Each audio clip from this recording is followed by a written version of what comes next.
morning, everyone. This is Tony from her Homestead Skills, and today's video is going to be a little bit different. I'm sure a lot of you are aware that people with channels are approached all the time to help market a specific product or another, and I'm no different. I get approached by hundreds of different firms, and 99% of them I just ignore. They're probably products that I'm just not interested in or just don't feel that is well suited to my channel. But a little while back, somebody approached me with a hydroponics growing system, and I thought, okay, well, that's relevant to my channel. It's a gardening, and it's gardening indoors. And I know a little bit about hydroponics because I had a daughter who was very interested in it.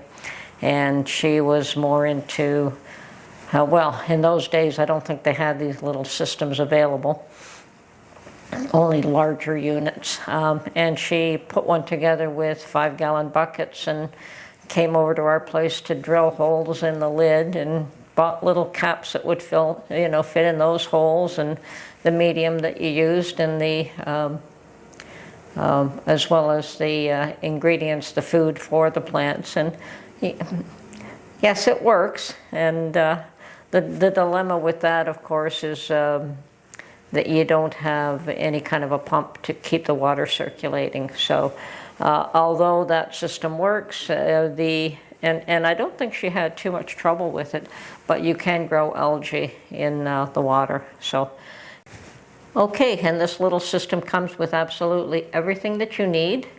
It even has an app that connects to Wi-Fi, so you can control it from your phone. And everything that you need except for seed. So you would be supplying your own seed and deciding you yourself what you wish to grow in it.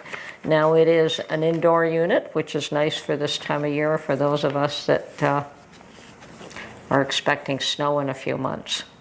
And we'll be snowed in and won't be able to do any gardening at all. This is an internal little gardening system.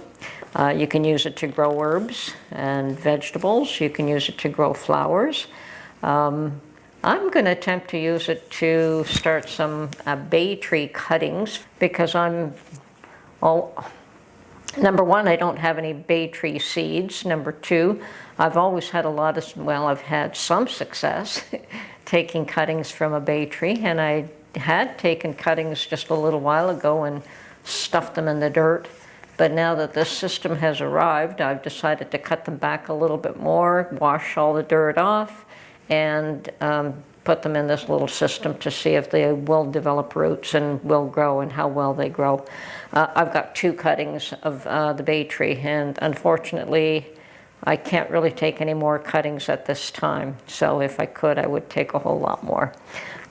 I could also put lavender cuttings and rosemary cuttings, but I don't think I will. I'm going to use some of the pods for ghost peppers that I bought seeds from a little bit late in the season last year, and did not attempt to grow because it was too late in the season, but I do have the seeds. So I'm going to grow some ghost peppers, which is probably the second hottest pepper that you can grow, and it's not for me, believe me, because I will never eat those. But always worth growing things, and perhaps maybe Mark will enjoy them.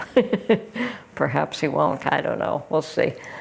And the other thing I'm probably going to grow is some rosemary seeds. Now, rosemary is another thing that I've always had a lot of difficulty growing from seeds, so that is another reason for attempting that one. And what else? Oh, and some sage. I do have sage seeds. Now, both my rosemary seeds, I don't know how old they are, so I'm going to put more than 1 or 2 seeds in each little pod. And my sage, I believe, were from my garden from last year, not from this year. So they're at least a year old. So I have no idea if those will germinate at all, but we're certainly going to give them a try. Anyway, now I plan to introduce you to LetPot and show you what all is involved with this kit. Okay, I've raised this as high as it'll go, and that is, of course, for when your seedlings do grow and they need more height. And I've just found one of Mark's measuring tapes, and I'm going to see how high this measures. So I'd say it's about 15 inches. All right, so that'll raise up to about 15 inches tall, which is a pretty good size.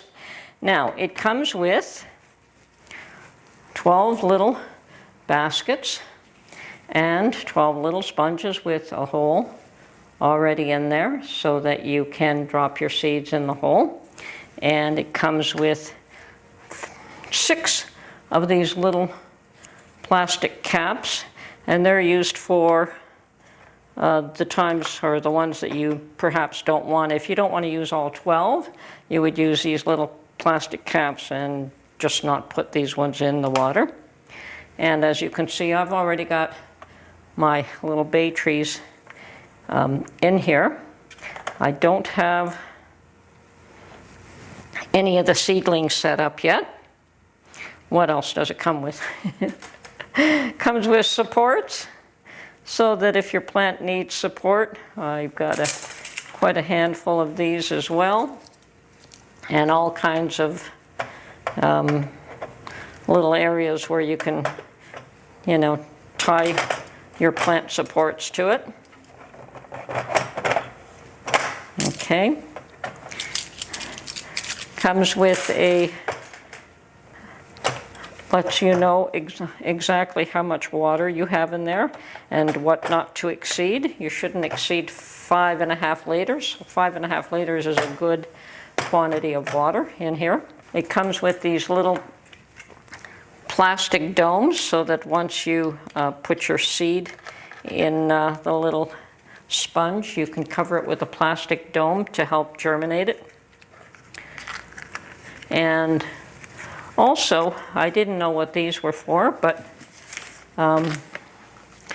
stickers, I guess they go over each little pod until they've germinated, so they go underneath that, which is, I guess seeds don't really want light to germinate, or at least some don't, so that's where you would use those. You also have some tags, which I probably would not require, but there's little slots for tags. Let's see how those fit. Yep, little slots for tags. And not every position has slots. And tags are one thing I probably wouldn't use, but they certainly come with them. Now, the most important thing, of course, is the fact that this does have a pump, and you've got your controls at the top here. As you can see, I just touched that and I turned out the power. So turn on the power, turn on the pump, and that one controls both the pump and your Wi-Fi.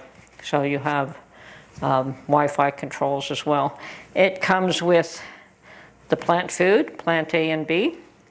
And they are dried pellets in here, and it tells you to fill them up with water, and when it's dissolved, then you use this little cap as a measuring to determine how much to add and how often. So you do have all your instructions in the little booklet, and I am going to put some seeds in some of these pods. As I said, I've got store-bought ghost pepper seeds, I've got rosemary seeds, and I have got, where's my sage? These are sage that I've collected from my garden, so I will be planting those. And I've already got my little bay trees cuttings in here, and hopefully they'll do well. And I've just got to add my liquid, and then we'll let this run. And I'll let you know as we go along how successful it is in germinating my seeds and perhaps rooting my bay trees, which I'm excited about. I'm hoping that my little bay cuttings will root. So And this is a little float. Yes, that's what it's called.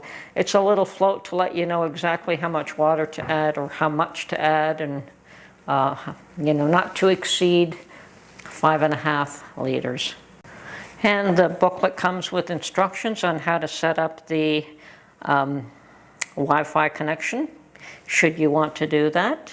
Okay, your touch controls are all at the top. You have a power on button or power off, and as you can see, the lights went out there. And so I'm going to turn that back on. And the next one is veggies and herbs growing mode. So when you press the veggies button, the light will transition into a red, blue, and white spectrum, which is better for vegetative growth, okay? The flower and fruit mode will shift to a red and white spectrum, specifically tailored for flower and fruit growth. So you do have those options depending on what it is you're trying to grow. And then you have Wi-Fi. If you press and hold the button for 3 seconds, the device will emit a DI sound, indicating that Wi-Fi is ready to connect. You can easily connect to the device through LetPot app, and it tells you how to do that. Now, also pump. To activate or deactivate the pump, simply press the pump button once in the work mode. The pump operates based on a predetermined rule. It runs for 30 minutes and then rests for 30 minutes, continually repeating this cycle. You can also turn it on and off through the app. So you've got instructions on how to set up everything here, how to add your plant food, and probably how often you should add it. And what else? Well, that's the main thing. Of course, I am not going to set up all 12 of these. I'm going to set up, as I said, I've got 2 with my bay tree cuttings, and I'm going to do 2 ghost peppers, 2 sage, and 2 rosemary. So I'm going to leave 4 of them for something I may want to plant in the future. I have no idea what I want to plant now, so that is the route I'm going. And that's it for now. I'm going to just prepare the last. I've got 4 quarts of water in here currently. 4 liters, 4 quarts, they're pretty close. And I've got another quart that I'm going to add, but I will be mixing the food in with it first. But I wanted to make sure that the food was dissolved before I added it to the last quart of water and then pouring it in this unit. And the company is called LetPot, and they're available on Amazon. I will post a link to their website in case you are interested in one of these units. This is Tony from Her Homestead Skills. Hope you enjoyed this video, and we will catch you on the next one. Bye for now.